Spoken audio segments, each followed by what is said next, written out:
Ngayon kumain, sabi ko, kukunin ko itong tira-tira namin kasi pagkain na aso ko.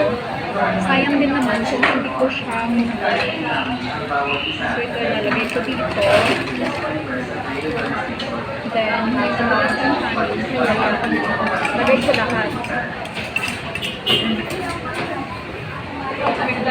Ito rin, may natira din. Itong isang kaibigan ko dito. Kaya lagay ko dito.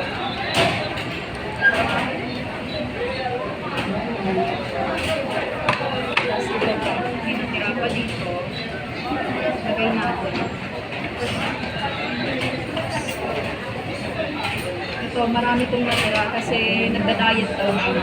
Kaya ito, may rice. Yan. Ay, wait. Oh, wait. Mahulog na yung rice. Yan.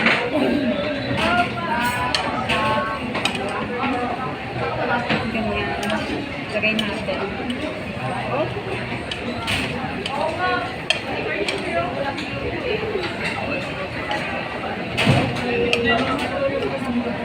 So, nailagay na siya. So, ito na yung iuwi ko kasi gusto ko sa asin. Bye!